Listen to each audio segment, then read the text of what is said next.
டிஎம்கேக்கு நன்றி அப்படின்ட்டு ஜனநாயகன் படம் பார்க்க வந்த ரசிகர்கள் ரொம்பவே கொண்டாட்டத்தோடு சொல்லியிருக்காங்க. அதே ரசிகர்கள் ஜனநாயகன் படத்தை பார்த்து குமுறி குமுறி அழுதுருக்காங்க. அது மட்டும் இல்லாமல் செலிப்ரிட்டிஸும் ஒரு பக்கம் அழுதுருக்காங்க. இதெல்லாம் தாண்டி இந்த ஃபஸ்ட்டு டே இந்த பிளாக் பஸ்டர் ஹிட்டோடைய பாக்ஸ் ஆஃபீஸ் இதை பற்றி தான் பார்க்க போகிறோம். தொடர்ந்து வீடியோ பாருங்கள். அதுக்கு முன்னாடி இது வரைக்கும் யாரெல்லாம் நம்ம சினி சமூகம் சேனலை சப்ஸ்கிரைப் பண்ணலையோ அவங்க எல்லோரும் மறக்காமல் சப்ஸ்கிரைப் பண்ணிவிடுங்க. பக்கத்தில் இருக்க பெல் ஐக்கானையும் மறக்காமல் ப்ரெஸ் பண்ணிவிடுங்க. அதாவது ஜனநாயகன் படம் நேற்று ரிலீஸ் பண்ணியிருந்தாங்க. இந்த படம் ஜான்வரி 9 ரிலீஸ் ஆகிற மாதிரியான டாக்ஸ்லாம் இருந்தது. நம்ம எல்லாருக்கும் அதுதான் முன்னறிவிப்பாக இருந்துகிட்டு இருந்தது. ஆனால் பல சட்ட சிக்கல் காரணமாக அந்த படத்தை அப்படியே ஸ்டாப் பண்ணாங்க. ஆனால் இந்த தேர்தல் அந்த ஒரு சமயத்தில் பார்த்திங்கன்னா இந்த படத்தை ரிலீஸ் பண்ணி எல்லாருக்கும் மிகப்பெரிய ஷாக்கும் கொடுத்தாங்க. ஸோ இந்த படம் ரிலீஸ் ஆனதுக்கு அப்புறம் திரும்ப போட்டாலும் சரி போடலனாலும் சரி கூட்டம்லாம் வராது, இந்த படத்துக்கான பட்ஜெட்லாம் அடி வாங்கிடும், இப்படிலாம் பல பேர் நினச்சிட்டு இருந்த தருணத்தில் நீங்கள் ஜனவரியே ரிலீஸ் பண்ணியிருந்தா பொங்கலாக இது போயிட்டுருக்கோம். ஆனால் அப்போ ரிலீஸ் பண்ணாமல் இப்போ ரிலீஸ் பண்ணது எங்கள் எல்லாருக்கும் பொங்கல், தீபாவளி, கிறிஸ்மஸ் இப்படி எல்லாம் கலந்த கலவையாக தான் இந்த ஒரு தருணத்தை நாங்கள் பார்க்குறோம். இந்த அளவுக்கு கூட்டம் களை கட்டியிருக்கு, மனசில் நீங்காத இடம் பிடிச்சிருக்கு. ஒவ்வொருத்தரும் அவங்களுடைய அடுத்த ஜென்ரேஷனுக்கு நாங்கள் இது போல் இருந்த சிஎம்மோடைய கடைசி மூவியை ஃபேமிலியை போய் பார்த்துன்ட்டு ஒரு மெமரிஸை சேர்த்து வச்சுருக்காங்க. இப்படி அங்கே வந்திருந்த தளபதி விஜய் அவர்களுடைய ரசிகர்கள் ரொம்ப எமோஷ்னலாக டிஎம்கேக்கு தான் நன்றி சொல்லணும். அவங்க என்ன நினச்சி பண்ணாங்களோ தெரியல, அது எல்லாம் இப்போ அப்படியே விஜய் சாருக்கு பாசிட்டிவாகவும் எங்களுக்கு ரொம்பவே ப்ளஸ்ஸாகவும் அமைஞ்சிருக்கு. எங்கள் வாழ்க்கையிலே மறக்க முடியாத ஒரு படம் சிஎம் விஜய் சாரோடைய இந்த ஒரு படம். அது அவருக்கு கடைசி மூவி அப்படின்னு சொல்லும் போது எங்களால் ஏற்றுக்கவே முடியலன்ட்டு பேசும்போதே அழ ஆரம்பிக்கிறாங்க. அதை பார்க்கும் போது நமக்கே கண்ணு கலங்குது. அந்த வகையில் தான் இருக்குது. ஆனால் விஜய் சாரை நாங்கள் டெய்லி டிவியில் பார்க்குறோம், நம்ம சிஎம்மாக பார்க்குறோம், ரியல் ஹீரோவாக பார்க்க போகிறோம். இது வரைக்கும் ரியல் ஹீரோவாக அவரை பார்த்து கொண்டாடிட்டு இருந்த நம்மளுடைய இந்த ஒரு சொசைட்டி இப்போது அவரை ரியல் ஹீரோவாக சிஎம்மாக தலையில் தூக்கி வச்சு கொண்டாடிட்டு இருக்கு.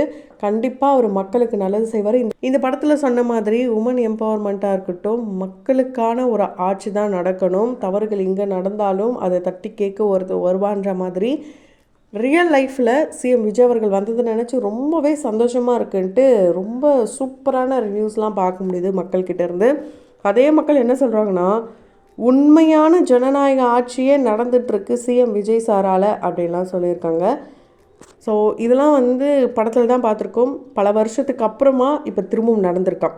அதாவது பல வருஷம் நம்ம சொன்னது எதனாலனா, எல்லாருமே சிஎம் சாரை எம்ஜிஆர் சார் கூடலாம் ஒப்பிட்டு பேசிகிட்டு இருக்காங்க. ஸோ அந்த வகையில் 50 வருஷத்துக்கு அப்புறமா இப்போ எம்ஜிஆர் சாருக்கு நடந்த அதே ஒரு மொமெண்ட்டை சிஎம் விஜய் சார் ரீக்ரியேட் பண்ணியிருக்காருன்ற மாதிரி சொல்லிட்டு வராங்க. எதனாலனா 1977 எம்ஜிஆர் சார் சிஎம் ஆனதுக்கப்புறமா அவருடைய மீனவன் நண்பன், மதுரையை மீட்ட சுந்தரபாண்டியன் இது போல் படங்கள்லாம் ரிலீஸ் ஆச்சாம். அப்போ மக்கள் ரொம்பவே ஆரவாரத்தோட அந்த படத்தை என்ஜாய் பண்ணாங்களாம். அது மட்டும் இல்லாமல் அவர் தொடர்ந்து 1992 சிஎம்மாக இருந்த ஜே அம்மாவுடைய நீங்கள் நல்லா இருக்கணும் படத்தில் ஒரு சிறப்பு தோற்றத்தில் அவங்க வந்தாங்களாம். ஸோ இதுக்கப்புறம் இத்தனை வருஷத்துக்கு அப்புறமா இப்போ தான் விஜய் சார் அந்த ஒரு வரலாற்று சிறப்பையே முறியடிச்சிருக்காரு. மிகப்பெரிய ஒரு சம்பவத்தையும் பண்ணிட்டாரு. உண்மையாலே இவருக்கு கெடுதல் நடக்கணும் அப்படின்னு நினைக்கிற சில பேருக்கு நன்றி சொல்லிட்டு தான் இப்போ இருக்காங்க. ஏன்னா அவருக்கு யாரெல்லாம் நெகட்டிவான விஷயங்கள் பண்ணுறாங்களோ அது அவருடைய வாழ்க்கைக்கே பாசிட்டிவாக போயிட்டுருக்கு. அவர் மக்கள் மனசில் இன்னும் ஸ்ட்ராங்காக இடம் பிடிக்கிறாரு. அந்த நம்பிக்கையை அவர் இந்த ஆட்சி மூலயமா காப்பாற்றுவார் அப்படின்னு நம்பலாம். சரி, இதெல்லாம் ஓகே. ஃபஸ்ட்டு டே எவ்வளோ பாக்ஸ் ஆஃபீஸ் அப்படின்னு கேட்டிங்கன்னா, கிட்டத்தட்ட ஒரு 100லேருந்து 110 கோடியை வேர்ல்டு வைடாக இது வரலாற்று சாதனை படைச்சிருக்காங்க. ஆமாங்க, இது நானாக சொல்லலை. முக்கிய பெரும்புள்ளிகள் இந்த பத்திரிகை துறையில் இருக்காங்க. அவங்க மூலயமா தான் இது எல்லாமே சொல்லப்பட்டு வருது. ஸோ இந்திய அளவில் பார்த்திங்கன்னா 55 கோடியும், வேர்ல்டு வைடாக 90லேருந்து 110 கோடியுமே வசூல் சாதனை படைச்சிருக்கான். இந்த டிக்கெட்ஸ் மட்டும் பார்த்திங்கன்னா 18 லட்சம் டிக்கெட் மட்டுமே விற்றுருக்கான்.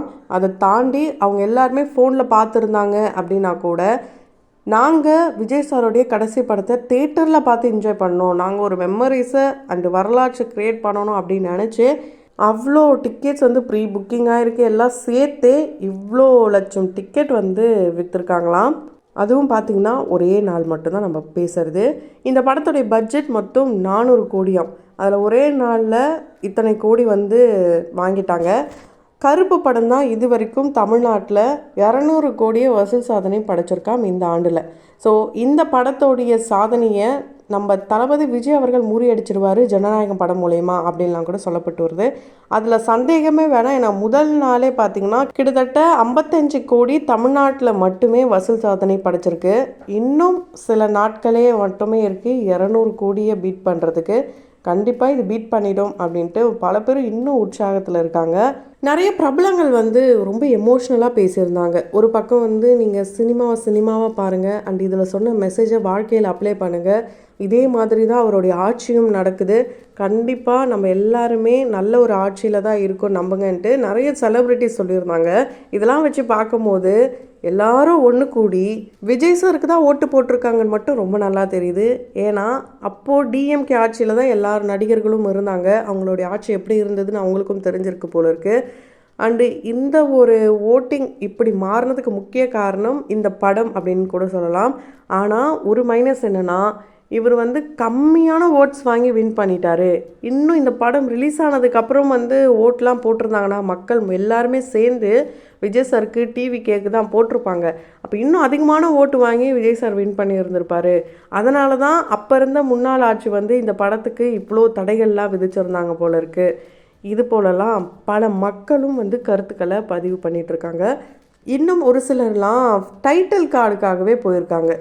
அதாவது சிஎம் ஜோசப் விஜய் என்னும் நான் அப்படின்ட்டு எப்போ ஒரு வாயால் சொல்லுவார் அப்படின்னு எதிர்பார்த்தாங்களோ அதே மாதிரி தான் இந்த டைட்டில் கார்ட்லேயும் போட்டிருந்தாங்க. ஸோ அந்த ஒரு மொமெண்ட் கண்டிப்பாக எல்லார் வாழ்க்கையிலையுமே மறக்க முடியாது. அதே மாதிரி எண்டு கார்டை வந்து படத்தை பார்த்து அழுதவங்களை விட அந்த எண்டு கார்டை பார்த்து தான் ஒப்பாரி வச்சவங்க நிறைய பேராக இருக்கும். அழுக வராதவங்க கூட அந்த பேக்ரவுண்ட் பிஜிஎம் விஜய் சாருடைய ஸ்டார்ட் டு இப்போ வரைக்கும் இருக்கிற அந்த படங்களுடைய ஃபோட்டோஸ் சீன்ஸ் எல்லாத்தையும் பார்க்கும்போது உண்மையாலே கொஞ்சம் மனசு வலிக்குது தான். ஏன்னா இவ்வளோ கோடி மக்களுடைய அன்பை சம்பாதிக்கிறதுலாம் ரொம்ப பெரிய விஷயம்.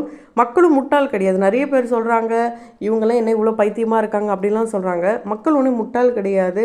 எல்லாருக்குமே வந்து அன்பு கொடுக்கறதுக்கு இது போல் ரொம்ப ரேர் தான். எம்ஜிஆர் சாருக்கு அப்புறம் இந்த மாதிரி ஒரு வரவேற்புலாம் கிடைக்குதுன்னா ஒரு நடிகருக்கு அண்ட் அரசியல்வாதிக்குன்னா அது விஜய் சாருக்கு மட்டுமே தான் பொருந்தும். இதை பார்த்துட்டு நிறைய பேர் நீங்கள் என்ன விஜய் சாரை பற்றியே பேசுகிறீங்க, விஜய் சாருக்கு என்ன சின்சானா அப்படிலாம் வந்து பல பேர்லாம் வந்து கமெண்ட் பண்ணுறீங்க. அந்த மாதிரிலாம் கிடையாது. நம்மளை பொறுத்த வரைக்கும் நம்ம சேனலை பொறுத்த வரைக்கும் எது உண்மை, எது நீதி, எது நேர்மை இது எல்லாத்தையும் பற்றி மட்டும்தான் நம்ம பேசிகிட்டு இருக்கோம். ஒரு பொதுவான சேனல் தான். இப்போ விஜய் சார் ட்ரெண்டிங்கில் இருக்கிறதுனால அவரை பற்றின நியூஸ் அதிகமாக கிடைக்கிறதுனால அதை பற்றி மட்டும்தான் பேச முடியுது. ஸோ வேறு எதை பற்றிலாம் பேசலாம் நீங்கள் என்ன நினைக்கிறீங்களோ அதை கமெண்ட் பாக்ஸில் கமெண்ட் பண்ணுங்கள். ஸோ ஃபஸ்ட்டு டே வசூல் சாதனையே மூச்சடைக்க வச்சுட்டாங்க. இன்னும் அடுத்தடுத்த நாளில் பாக்ஸ் ஆஃபீஸ் எந்தளவுக்கு பிச்சுட்டு போக போகுது, இன்னும் யாரெல்லாம் என்ன மாதிரியான கருத்துக்கள்லாம் சொல்ல போகிறாங்க. ஸோ நீங்கள் இந்த தருணத்தை எந்த அளவுக்கு ஃபீல் பண்ணுறீங்க? சைல்டுஹுட்லேருந்து இப்போ வரைக்கும் அவரை ஃபாலோ பண்ணுற, லைஃப்லேயும் அவரை ஃபாலோ பண்ணுற நிறைய பேர் இருப்பாங்க. அவங்களாம் என்ன நினைக்கிறீங்க? உங்களோட கருத்துக்களை கமெண்ட் பாக்ஸில் மறக்காமல் கமெண்ட் பண்ணிடுங்க. தொடர்ந்து வீடியோஸ்லாம் பார்க்கணும்னு நினச்சிங்கன்னா உடனே நம்ம சினி சமூகம் சேனலை சப்ஸ்கிரைப் பண்ணிடுங்க. கூடவே பக்கத்தில் இருக்க பெல் ஐக்கனையும் மறக்காமல் ப்ரெஸ் பண்ணிடுங்க.